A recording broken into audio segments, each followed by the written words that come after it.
Bem-vindos ao Observatório da Imprensa. Nesta edição, vamos tratar da Conferência do Clima, a COP21, em Paris, que tem como um dos objetivos fechar acordos de redução de gases para diminuir o aquecimento global. Para falar deste assunto, convidamos os especialistas Sérgio Bessermann, o secretário executivo do Observatório do Clima, Carlos Rittel, e a pesquisadora do INPE, Thelma Krug. Veja agora o que foi destaque na mídia esta semana.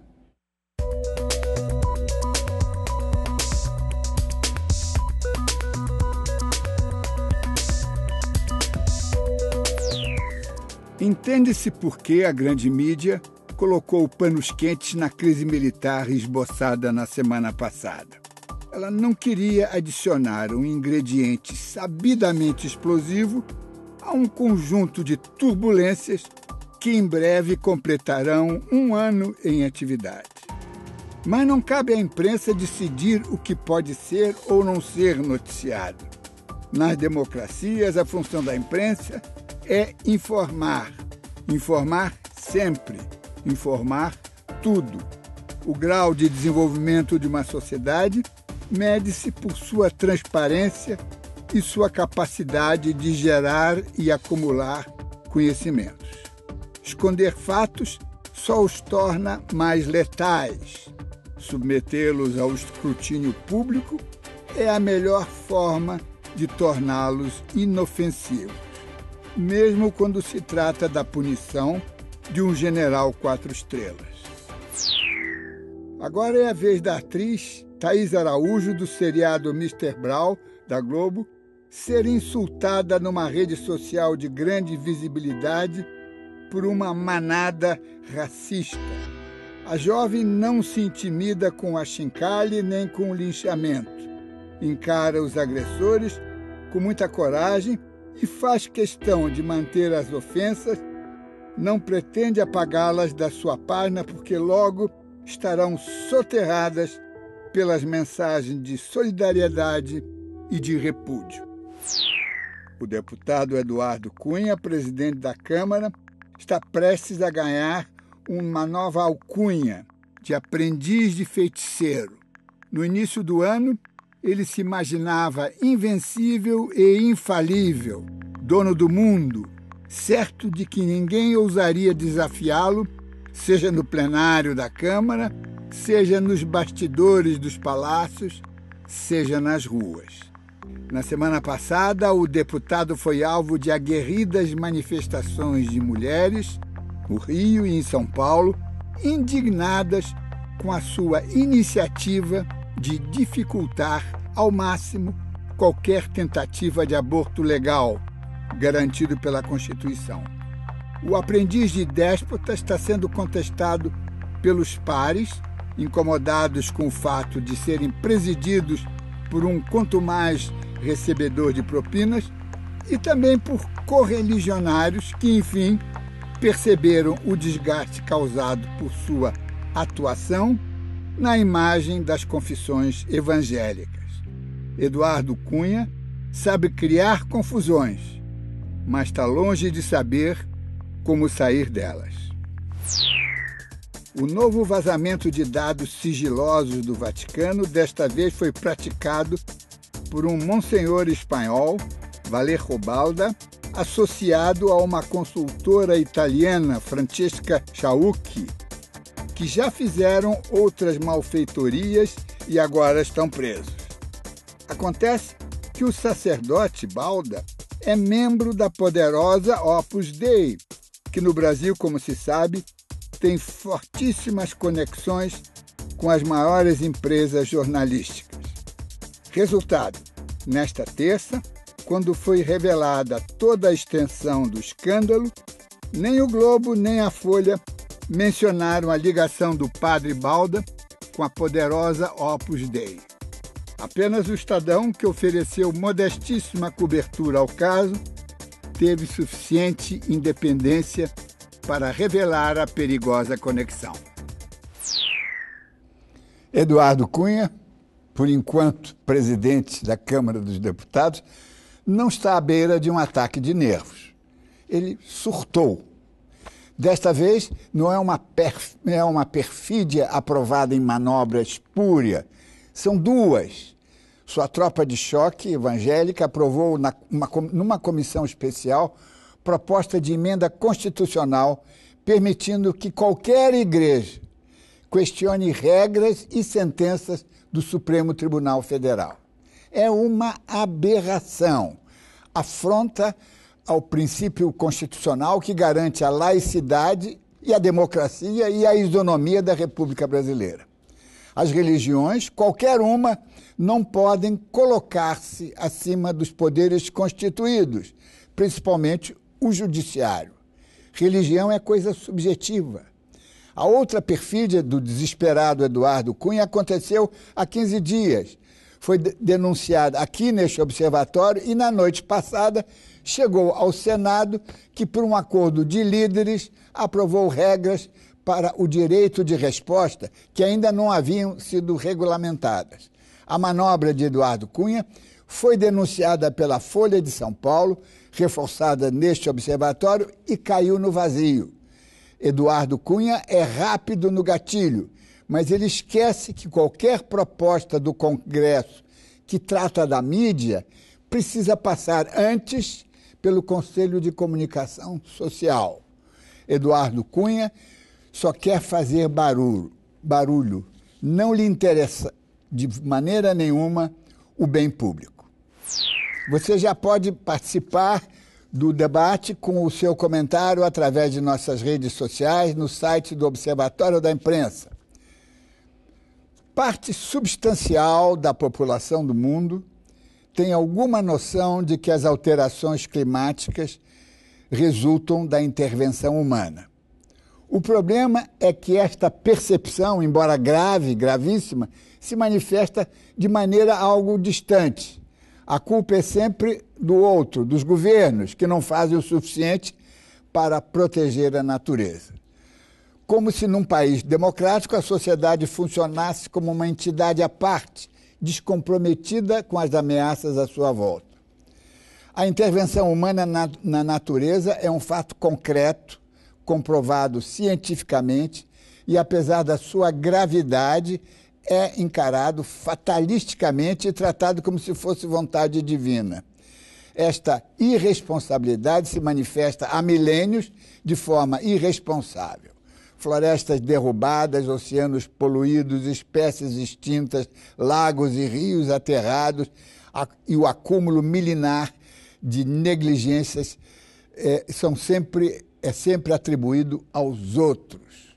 Nós somos os outros e nós somos também, pretendemos ser homens do bem. Acontece que tudo o que fazemos é projeção do que fazem os outros. Deixamos de ser agentes públicos há muitos séculos. Socialmente, somos irresponsáveis e cuidamos apenas dos interesses que nos parecem mais urgentes e imediatos, raramente do interesse público. Às vésperas da COP21, a Conferência do Clima em Paris, este observatório tem o dever de acionar todos os alarmes para lembrar que o aquecimento global está aí. É fato concreto que só poderá ser minorado se a humanidade assumir suas culpas e, irmanada, mobilizar-se para se defender. A outra opção é a catástrofe.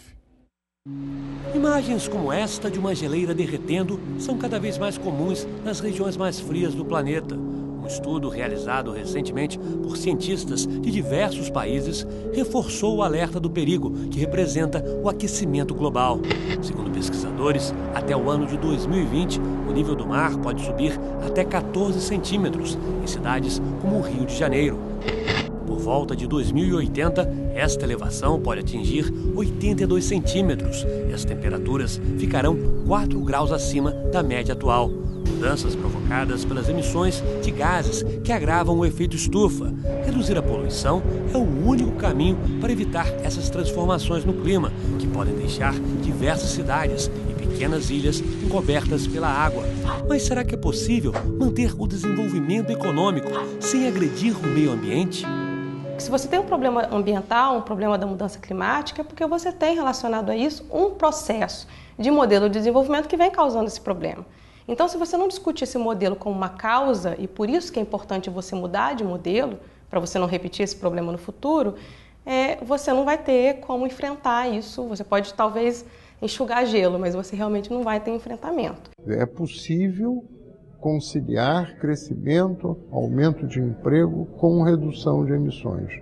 Eu acho que esse é o resultado mais importante, porque quase sempre se pensa que a redução de emissão obriga a uma redução do crescimento. No nosso cenário, não.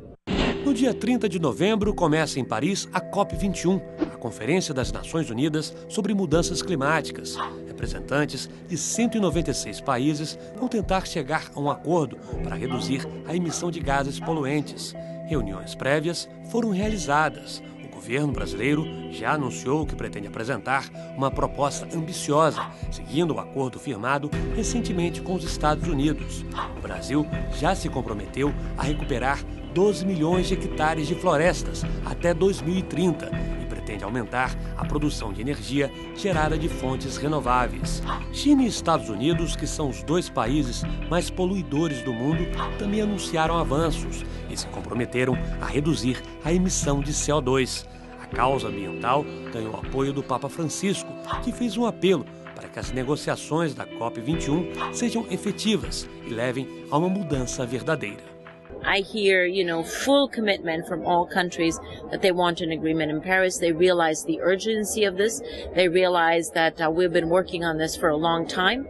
Necessarily so, because this is the most profound transformation of the global economy that we have seen in recent times. So it's understandable that this is complex, but they also realize that there is urgency here to send a very strong signal to both technology development, to capital markets, to governments, to sub-national governments, to corporations, that we are at a turning point and we have to embrace that turning point. Eu acho que sim, vamos chegar a um acordo. E o problema não é se vamos ter um acordo ou não, é quão bom o acordo será e se vai resolver os problemas de mudança climática. Nesse momento já sabemos que de todas as contribuições nacionais que foram dadas para a COP que vai chegar, a gente chegaria numa temperatura de 2,7 graus, o que ainda é um perigo para a humanidade. Eu acho que os desastres recentes, o aquecimento global recente,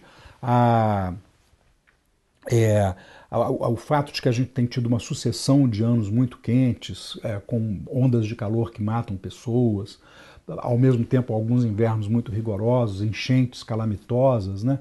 Tudo isso tem contribuído para aumentar a consciência dos países e para aumentar a disposição política interna de fazer ações nessa área. Você tem todo um debate entre países industrializados e países com industrialização mais recente em relação a de quem é a culpabilização do problema, né? Que é o que a gente chama na negociação de responsabilidades comuns, porém diferenciadas. Então esse debate que a gente chama de Norte e Sul, ele acaba entrando, isso não é só em mudança climática, isso perpassa toda a discussão ambiental em matéria de quem provocou o problema ou quem utilizou mais os recursos naturais e com isso você teve um impacto maior. E por isso quem tem que pagar a conta em relação ao enfrentamento do problema. Em grandes conferências, o desenvolvimento sustentável ganha espaço de destaque nos jornais e sites de notícias. Quando esses eventos terminam, quase sempre o assunto é deixado de lado pela grande mídia brasileira. As pautas relacionadas com o meio ambiente praticamente ficam restritas aos cadernos de ciência. A cobertura, em geral, é esporádica, é uma cobertura que depende de um ou dois repórteres e tal. Ela ainda não entrou nas editorias como deveria, né? Porque, na verdade, quando eu, Marcos Sacorreia, na verdade, nessa hora, Marcos Sacorreia, Kiko Brito e eu decidimos formar um site para treinar jornalismo, repórteres jovens a cobrir o meio ambiente. A nossa ideia era exatamente essa. Não tem jornalismo ambiental. Tem jornalismo, e você cobre o ângulo ambiental em qualquer editoria que você esteja, né? Isso ainda está muito pouco disseminado no jornalismo global. e muito menos no Brasil. Mudança climática não é só um problema ambiental, é um problema da sociedade, é um problema de como é que os humanos estarão no planeta e não só o que acontece com o planeta. Então, acho que a mídia ainda pega só o aspecto ambiental, não fazendo conexão, por exemplo, com o nosso dia a dia. E precisamos muito que a mídia o faça. Professora Thelma Krug, o problema, esse não é mais um problema que nos ameaça, é o grande problema, é a sobrevivência do planeta, não é? O que se pode fazer para criar uma motivação, né, para o sujeito que está no posto de gasolina, ele diz, não, eu vou comprar gasolina mesmo porque é mais rentável do que o álcool. Ele não entra na aritmética dele, não entra o fator ambiental, a ameaça, né? Como é que a gente pode reverter isso, fazer com que a causa ambiental seja de todos? Dines, boa tarde, né? Boa tarde também aos meus colegas de debate, Sérgio, Carlos, é um prazer estar aqui. Então, essa questão que você coloca, ela é interessante, porque se nós olharmos essa questão da mudança do clima, ela vem, claro, hoje há o reconhecimento irrefutável da sua existência, né? Foi uma questão científica que foi evoluindo, e eu vejo assim na própria ciência e na própria forma como a ciência está abordando a questão da redução das emissões para evitar a mudança do clima mais dramática, ela também vem colocando já a participação mais ativa, a questão do setor privado, das sociedades de uma maneira geral. E neste último relatório do painel intergovernamental sobre mudança do clima, levando também a uma questão de consumo, né? Foi a primeira vez que esse painel entrou mais a fundo na contribuição que cada um de nós poderá dar, inclusive na questão de mudança de dieta, na questão de costumes, nas questões de hábitos. Então eu vejo isso como uma trajetória, é uma evolução. E eu sou otimista ao imaginar que todos os setores vão sendo progressivamente engajados, né, desde os governos, em todos os seus níveis, e, obviamente, a sociedade civil, que já está bastante engajada, e, particularmente, o setor privado, porque somos altamente dependentes dele na questão do desenvolvimento tecnológico. Carlos Ritter, que dirige o Observatório, nosso parceiro, o Observatório do Clima, né? Pelo menos em matéria de observação, estamos juntos e as nossas aspirações e medos são os mesmos. Eu queria saber a sua opinião, como é que nós podemos, sobretudo, criar essa motivação para dar as pessoas se sentirem assustadas, se comportarem socialmente responsável. Olá, Dines, muito obrigado pelo convite, é um prazer estar aqui ao lado da Thelma, conversando também com o amigo Sérgio aí no Rio de Janeiro. Existe um desafio enorme em relação a mudanças climáticas, que é tão grande quanto resolver o problema, é comunicar bem o problema. Então, é um assunto de alta complexidade, tanto do ponto de vista científico como do ponto de vista político. Negociações são complexas, não? Quando se vai para a agenda de uma conferência como esta de Paris, o que se tem na mesa é tentar traduzir as diferentes agendas, redução de emissões, adaptação às mudanças climáticas, financiamento climático e com suas diferentes nuances, é muito complexo. Então, comunicar bem este tema, de que forma isso se vincula ao dia a dia do cidadão, às pessoas, aos seus interesses, aquilo sobre o que elas têm atenção ou querem cuidar, seja o bem-estar da sua comunidade, seu próprio bem-estar, a sua economia, isso é fundamental. Mudanças climáticas elas dizem respeito a, pelo menos de uma maneira sucinta, a dois aspectos que falam com todo mundo: economia e qualidade de vida. Colocam em risco a economia de países, de nações inteiras, de estados, de municípios e de negócios, e colocam em risco a qualidade de vida de todos nós. E, ao mesmo tempo, o enfrentamento e buscar soluções que passam pelo engajamento das pessoas, do engajamento das corporações, das diferentes organizações e instituições, mais e mais, isso nos traz também oportunidades. Então, é fundamental avançar numa comunicação, traduzir o que está acontecendo lá em Paris para o cidadão comum. Como se vincula, por exemplo, aquela pessoa que está presa no trânsito em São Paulo ou está enfrentando dificuldades com a seca no Nordeste do Brasil e como as soluções e o resultado de uma conferência como essa vai trazer impactos positivos, espera-se, para a vida de todos. Então esse é um desafio muito grande, comunicar melhor toda essa complexidade. Sérgio Bessermann, me diga uma coisa, porque a preocupação ambiental impõe uma certa coerência. Se você está preocupado com o meio ambiente, com o planeta, você tem que limitar uma série de coisas ou se habituar a outras, não é? Como é que as pessoas conseguiriam fazer essa harmonização, não é? Do interesse planetário, global, do seu interessinhozinho cotidiano? Bom, é um prazer estar aqui com a professora Thelma, meu amigo Carlos, e é uma grande questão e há um aspecto, pelo menos 2 aspectos inéditos na história da humanidade para responder a sua pergunta. A primeira é que pela primeira vez nós tomamos decisões hoje olhando para um tempo bem maior do que um político é avaliado em 2 anos, 4 anos, se for um estadista, 8. Um CEO de companhia privada pelo balancete trimestral e o balanço do fim do ano. E é obrigatório que, para resolver essa questão, eles tomem decisões hoje em função do conhecimento que temos do futuro. Então é um momento de definição quase do que é o próprio humano. Se o humano, a consciência humana, é capaz desse tipo de visão e de transformar isso em ação, ou se nós somos efetivamente imediatistas e cuidamos dos nossos problemas e o pessoal da frente que se vire. Mas uma segunda observação que eu não gostaria de deixar de fazer, Dins, é que não é o planeta propriamente dito não tem problema. Não, sim, ele claro. Vive num tempo de milhões de anos. Quem tem um imenso problema é a natureza do nosso tempo, que nós degradamos mais rápido do que ela é capaz de se recompor para continuar a nos entregar, como sempre, água, biodiversidade, solos e clima, que é a questão fundamental, como você bem disse.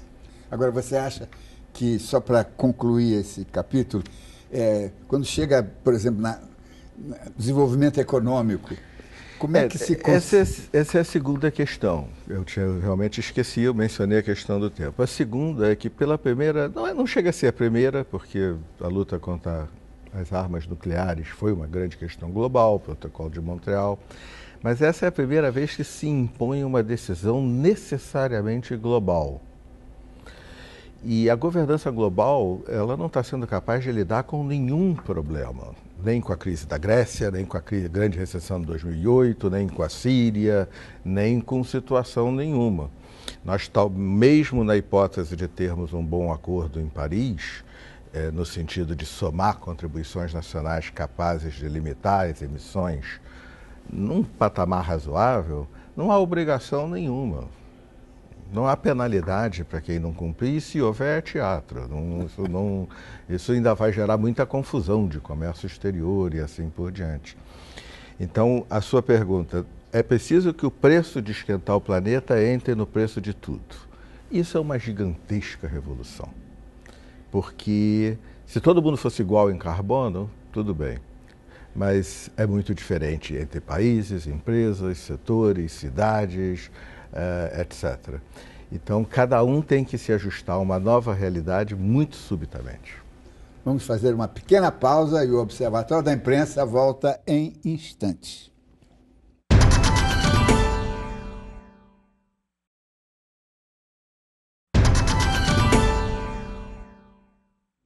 Estamos de volta com a edição de hoje do Observatório da Imprensa, que discute as resoluções que serão tomadas na Conferência do Clima, que começa no fim deste mês.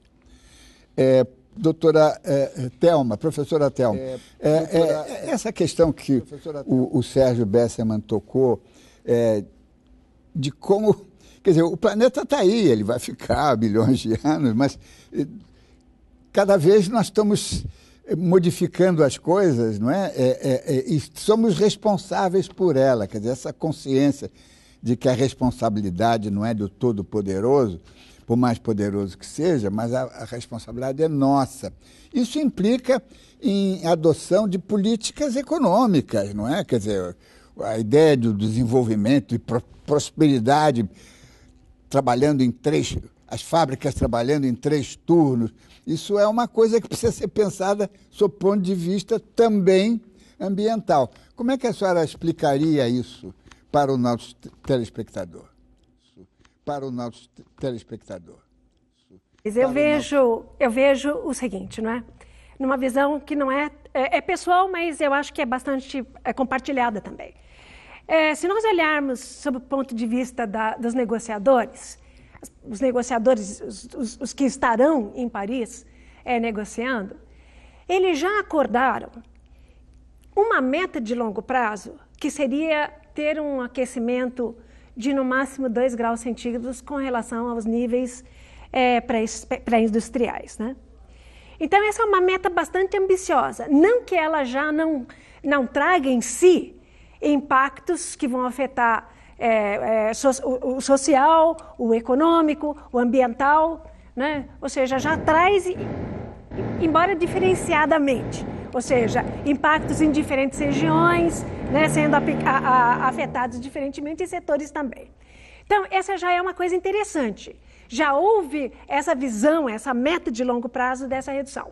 O que a Paris vai trazer, e eu acho interessante também, é esse compromisso de engajamento de todos os países, sejam eles industrializados, ou desenvolvidos e não desenvolvidos, ou em desenvolvimento, engajá-los nos esforços de redução de emissões de uma forma global, né? Então, isso para mim é uma questão interessante, e eu estou muito mais preocupada em se atingir em Paris um acordo que leve a este engajamento. Eu não estou tão preocupada no quantitativo. Por quê? Porque, na verdade, apesar do problema ser crítico, se nós formos olhar para os 2 graus centígrados de aumento máximo de temperatura, há várias trajetórias que nos vão levar a isso. Ou seja, mesmo que haja um descompasso entre a urgência e as ações, e que vão levar a um custo maior, existe essa trajetória. Então, a gente tem que ter em mente que não estamos, claro, num momento de urgência, num momento de engajamento, mas eu tenho um entendimento de que eu estou muito mais preocupada não com o quantitativo que vai sair de redução de emissões de Paris, mas sim na forma como os países vão estar engajados de forma global, desenvolvidos e em desenvolvimento. Fala-se da questão do pagamento desta conta, eu acho que evoluiu-se muito na compreensão do problema, mas também uma compreensão de que essas ações de mitigação urgentes vão demandar, né, um esforço financeiro também grande e, obviamente, essa conta terá que ser compartilhada. Não é só a questão de conta do monetário, mas também na questão de transferência de tecnologia, de capacitação, enfim, há um leque, vamos assim dizer, de elementos que deverão ser tratados em Paris e que eu espero que venha levar a uma conclusão ao final dela. Carlos Rittel, me diz uma coisa, esse acordo, essa convergência manifestada pelos presidentes dos Estados Unidos e da China há poucos meses atrás, eu considerei extraordinária, porque são duas superpotências que chegaram aí a uma certa convergência, conciliação. O senhor acha que isso vai refletir na disposição dos outros, talvez países menos importantes, menos poderosos, para que também eles tentem convergir pensando na humanidade, não é? Diniz, movimentos como esse, das 2 maiores economias do mundo, que também são os 2 países que mais emitem gás de efeito estufa, são extremamente relevantes, né? Esse movimento político ele tem um peso significativo para estimular a resposta de outros países, né? Então, desde o ano passado, existe essa aproximação entre Estados Unidos e China, creio que os governos dos dois países sabem e sabiam muito bem que estariam no foco de atenção por serem os dois maiores emissores, embora haja diferenças muito grandes entre o grau de desenvolvimento de um e de outro. Então, junta-se a este movimento anúncios relevantes ou engajamento de figuras muito importantes, como a do Papa Francisco, que com o lançamento da sua encíclica, né, como foi demonstrado e indicado aí na abertura do programa, existe esse engajamento. Isso traz impulso e que leva a uma movimentação de vários outros países. Hoje nós temos mais de 150 países, acho que é um processo inédito, que se mobilizaram para colocar suas promessas na mesa.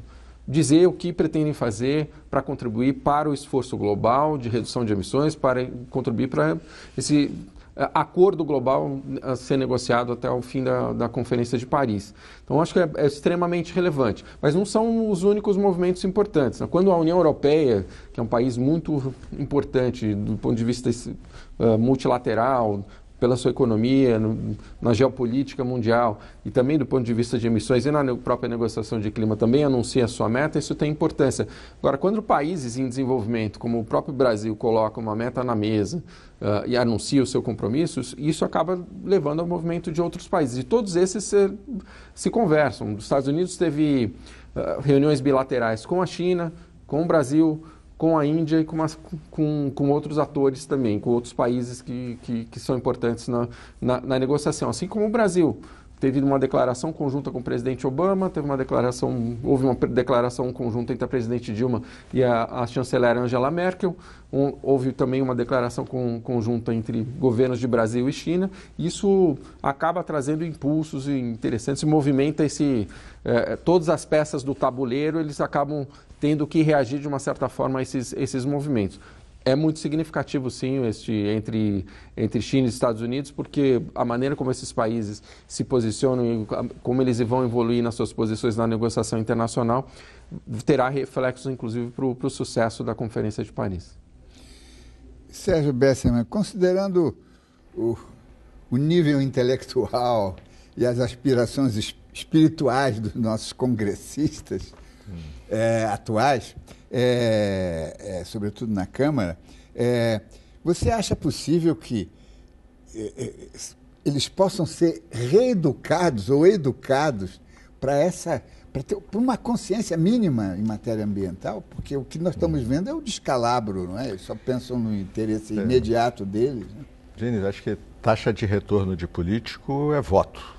Então depende muito de nós, eleitores, de pressionarmos nessa direção. E quem faz a cabeça do eleitor, teoricamente, é a imprensa. E a mídia tem uma responsabilidade muito grande nisso e, de fato, os cadernos, não é cadernos de meio ambiente, mas a questão que o Sérgio Abranches muito bem colocou, não existe essa questão de meio ambiente, não existe nem mesmo essa história de 3 pilares, meio ambiente, econômico, social. O que existe, eu estava em Paris na passeata de 500 mil, meio milhão de pessoas sobre o clima.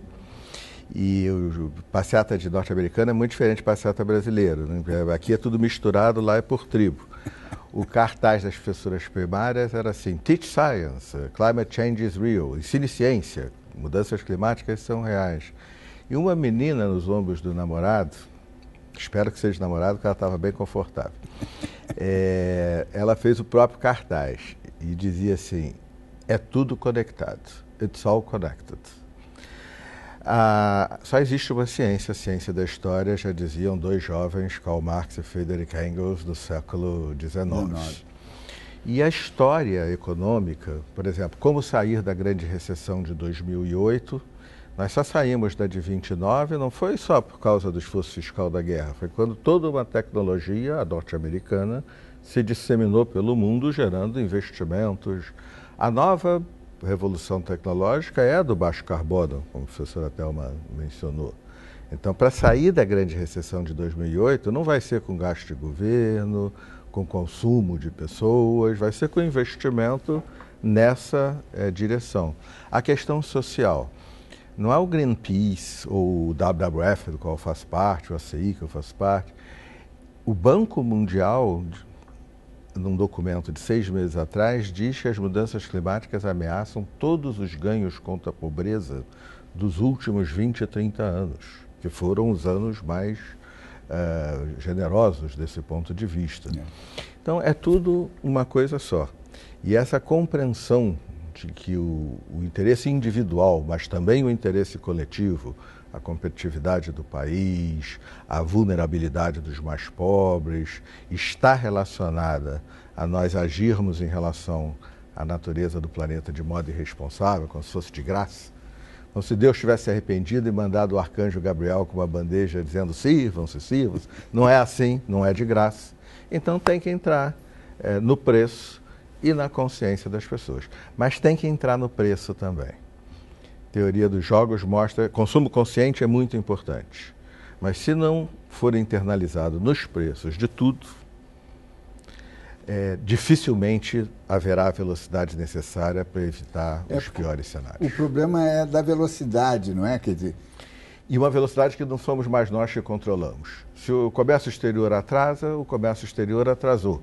Mas se nós nos atrasamos na redução das emissões, o clima não está dando bola para isso, ele vai esquentando. Mas vamos tratar disso no próximo bloco e agora fazemos um pequeno intervalo e o Observatório volta já já.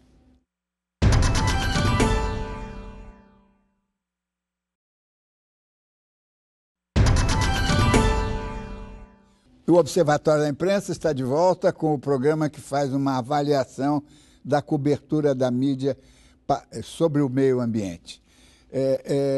Professora Thelma, como é que a gente... Eu estou me perguntando aqui, quer dizer, assistindo ou participando desse programa e, ao mesmo tempo, refletindo sobre ele, né? A gente é crítico todas as horas do dia, graças a Deus.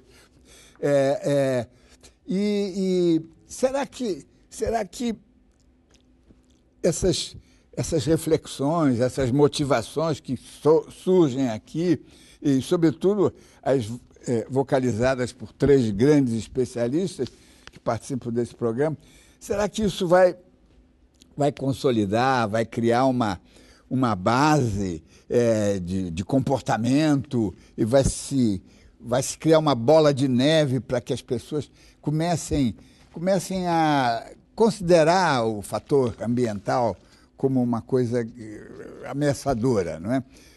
Em suma, e como nós tratamos... Tem o problema da velocidade, né? Ou a gente faz ou a coisa pode ser esquecida. Como é que a gente concilia isso, quer dizer, o necessário tom de emergência com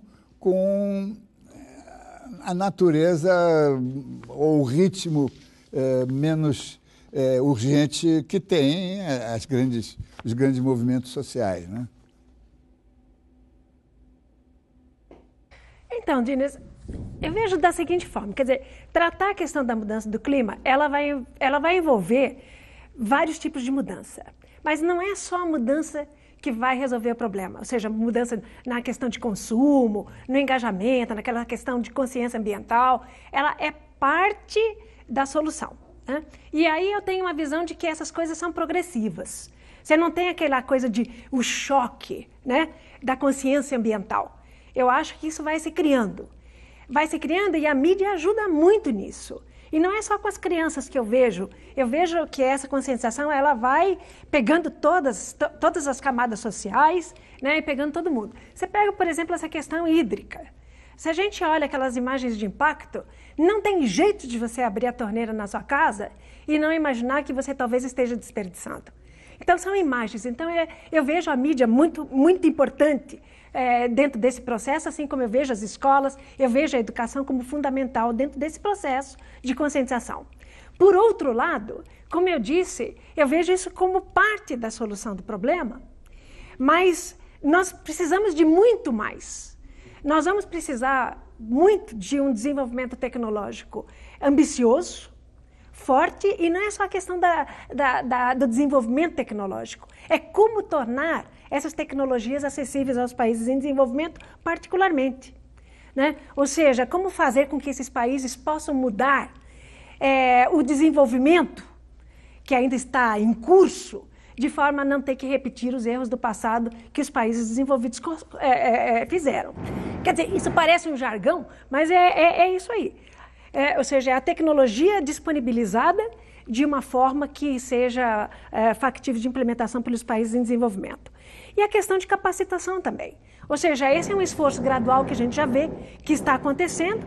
Obviamente, se quisermos trazer a mudança do clima em níveis, né, consideráveis e aceitáveis, que foi aquela questão dos 2 graus que eu falei, isso vai requerer assim, um esforço enorme em todos os setores, em todas as regiões, em todas as etapas. Então, eu acho que isso é um conjunto e foi mais ou menos isso que o Sérgio falou. Ou seja, há que se olhar a questão de uma forma integrada. Não existe em pedacinhos, existe o todo. Carlos Ritter, o Observatório do Clima tem atuado junto, quer dizer, atuado no sentido didático, junto às assembleias, ao ambiente legislativo brasileiro, em todos os níveis, né? Porque começa com os vereadores e chega aos senadores. Há algum trabalho do Observatório do Clima de chegar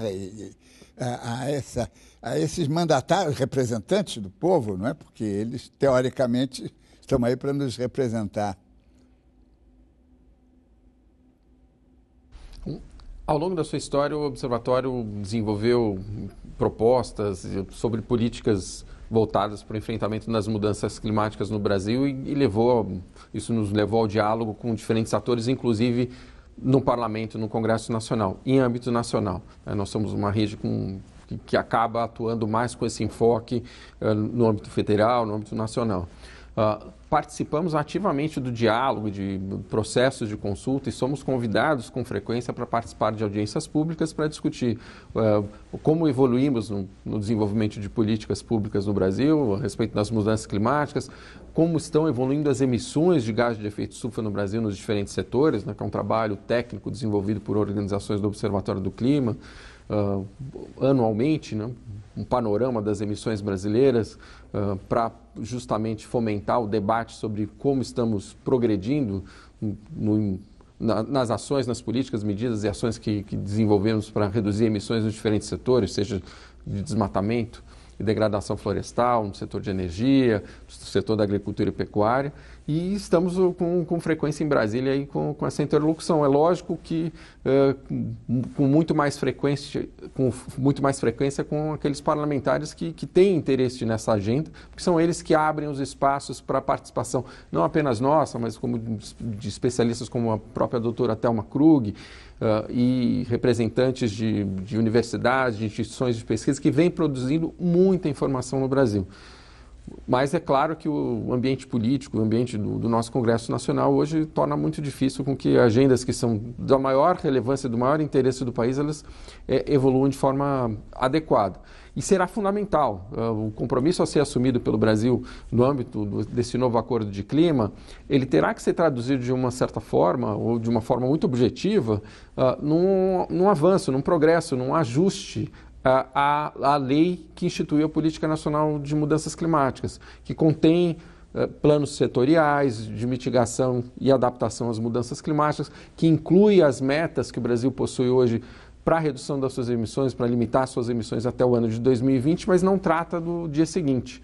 E será fundamental, então, o engajamento do Congresso Nacional. A gente espera que num ambiente de maior tranquilidade e onde o interesse do país ele prevaleça, embora a gente saiba que isso hoje a dificuldade é enorme para qualquer agenda positiva, relevante e estratégica ela ser discutida com a devida atenção. Mas isso será necessário e deverá acontecer. Há uma proposta, inclusive, já levantada por alguns parlamentares para que esta emenda à lei que instituiu a Política Nacional de Mudanças Climáticas, ela já vislumbre acomodar esses novos compromissos do Brasil. Vamos ver como isso acontece. Nós estaremos lá contribuindo para esse debate. Sérgio Bessermann, além dos parlamentos, Congresso e todas as instâncias de representação, tem os ministérios, né? Nós temos aí uma pletora de ministérios e temos alguns problemas que são evidentemente prioritários, não é? O ajuste fiscal, essas coisas todas. E será que esse conjunto de especialistas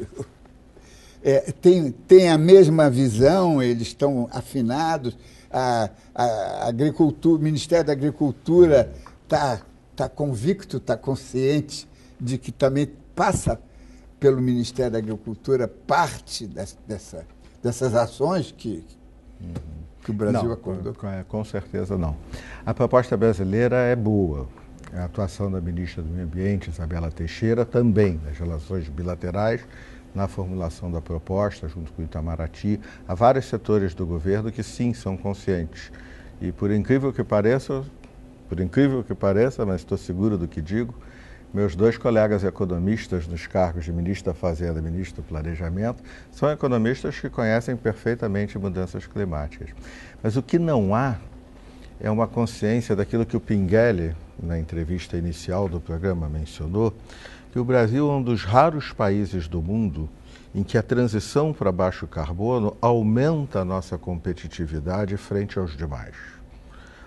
Nós temos a oportunidade de fazer essa transição gerando mais emprego, mais renda para praticamente todas as outras, e certamente para todas as outras grandes economias, isso é mais custo do que oportunidade. Isso pode tornar do Brasil uma grande... Então, essa perspectiva de que desenvolvimentismo e mudanças climáticas não estão separadas, muito pelo contrário, no caso do Brasil, a transição para o baixo carbono, a mudança da infraestrutura e tudo mais, essa não está disseminada nem no setor da produção agrícola, nem da produção industrial. É mais comum o interesse no micro, no mais corporativo, do que uma visão mais geral do problema. Mas eu penso como a professora Thelma, eu acho que na medida que a roda começa a girar, que os cidadãos passem a fazer não só um comportamento mais consciente, mas política, de demanda, de que minha água vem da floresta amazônica em parte, vem do cerrado noutra parte, protejam porque eu preciso dela por água. A proximidade dos cidadãos com os prefeitos. O cidadão sofre a enchente, sofre a inundação, ele cobra diretamente. Então, os prefeitos são muito sensíveis ao tema. Estão na linha de frente. Estão na linha de frente da demanda. Não é à toa, o prefeito do Rio é o presidente da Associação de Cidades do Mundo contra o Aquecimento Global. Por pressão, por demanda de um eleitorado que considera isso. Então, eu acho que eu sou otimista porque a mudança cultural é a mais rápida. Eu li no New York Times que jovens de 16 a 45 anos, 25 anos... Bom, são jovens. Mas 16 a 25 anos nos Estados Unidos, 40% deles não têm carro e não querem ter. Diniz, há 5 anos atrás, eu seria capaz de jurar que isso era impossível de acontecer em 5 anos. Então, a mudança cultural, a mudança de mentalidade é a única que tem a velocidade necessária para essas necessidades todas de mudança que foram tão bem apresentadas pela Thelma e pelo Carlos. Eu só queria, antes de nós encerrarmos, ainda falta um pouquinho, eu só queria, primeiro a professora Thelma e depois o Carlos, de uma forma compacta, sintética, a sua avaliação sobre a COP21. Professora Thelma, dá para a gente olhar com uma certa esperança ou vamos ficar naquele rame-rame das negociações muito complicadas que ninguém entende? Ô, Diniz, eu sou uma otimista por natureza. Todo mundo é. Então, eu estou indo para Paris com a visão de que sim, nós vamos chegar a algum tipo de acordo. Eu não tenho clareza se esse acordo será da forma como eu gostaria que fosse. Mas eu tenho certeza que trará elementos importantes e que permitirão com que, ao longo de não muito tempo, você vá ajustando, vá melhorando, vá refinando. Porém, existem alguns aspectos que poderão levar ao fracasso, né, em Paris. E esse aspecto, na minha opinião, ele está muito relacionado à questão de como é que os países desenvolvidos vão apoiar o engajamento dos países em desenvolvimento na sua ambição de implementação de esforços de mitigação ou esforços de redução de emissões. Então, esse eu acho que vai ser assim, o ponto-chave mesmo. Porque, obviamente, quando você coloca todos os elementos na mesa, principalmente para os países em desenvolvimento, transporte, saúde, educação, e aí você tem que colocar esse enorme esforço de mitigação. E eu concordo com o Sérgio, para o Brasil, enormes oportunidades. Não vejo como ameaça, não vejo como uma conta a pagar, eu vejo sim como enormes oportunidades que nós teremos que explorar. Mas então eu vejo que há sim pontos de preocupação em Paris, mas que eu sou otimista o suficiente para imaginar que vamos chegar a algum tipo de acordo que nos levará a ter um certo grau de conforto. Carlos Ritter, um minutinho só, eu queria ouvir a sua opinião e depois a do Sérgio. A sua esperança, com os seus prognósticos. Diniz, Paris vai resultar num acordo, com certeza não será o acordo que nós, do Observatório do Clima, esperamos. Haverá uma distância entre o nível de ambição colocado na mesa por todos os países e aquilo que é necessário ser feito, mas a gente espera, como bem mencionado pela professora doutora Thelma aqui, que exista muito claro o processo pós-Paris. O dia seguinte, como que se implementa esse acordo? Como que você vai, ao longo do tempo, subindo a escada de ambição e permitindo revisão do nível de ambição das metas dos países ao longo do tempo? Fundamental para nós, do Observatório do Clima, que o próprio Brasil, o governo brasileiro, que colocou uma meta interessante na mesa, esteja aberto a esse aumento de ambição. A gente sabe que existe uma lacuna grande entre a urgência do clima, né, e aquilo que os países estão se comprometendo a fazer, e é necessário mais ambição de todos. Nós estaremos lá acompanhando esse processo e com a expectativa que, no final, a gente consiga, pelo menos, subir um pouco esse nível de ambição, inclusive com uma contribuição maior do Brasil. Até mesmo pelas oportunidades citadas pela professora Thelma, pelo Sérgio, que a gente tem vantagens comparativas que podem nos trazer benefícios. Benefícios para o clima e para a economia. Sérgio, infelizmente, não posso te ouvir. Pelo menos diga, tudo bem. Vamos ser zen budistas. Com uma mão a gente aplaude o acordo, com a outra mão a gente joga a pedra para que a ambição aumente. Chegamos ao final desta edição. Quero agradecer a participação em São Paulo do secretário executivo Carlos Ritter, do Observatório do Clima, e vice-presidente do IPCC, e a vice-presidente do IPCC, a professora doutora Thelma Krug, no Rio de Janeiro, do economista, ambientalista e colaborador do Observatório Sérgio Bessermann. Na próxima semana vamos falar do que deu errado na economia e na política brasileira. E lembre-se, acompanhando o Observatório da Imprensa pela TV ou pela internet, você nunca mais vai ler jornal do mesmo jeito. Boa noite.